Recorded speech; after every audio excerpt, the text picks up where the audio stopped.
सदा सत्स्वरूपं चिदानन्दकन्दं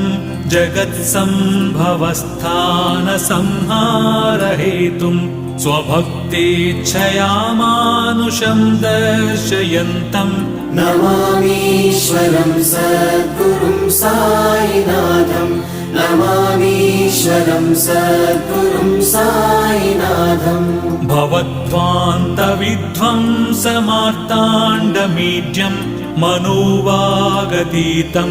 मुनिर्ध्यानगम्यं जगद्व्यापकं निर्मलं निर्गुणं त्वां नमामीश्वरं सद्गुरुं साईनाथं नमामीश्वरं सद्गुरुं साईनाथं भवाम्बोधिमग्नार्दितानां जनानां स्वपादाश्रितानां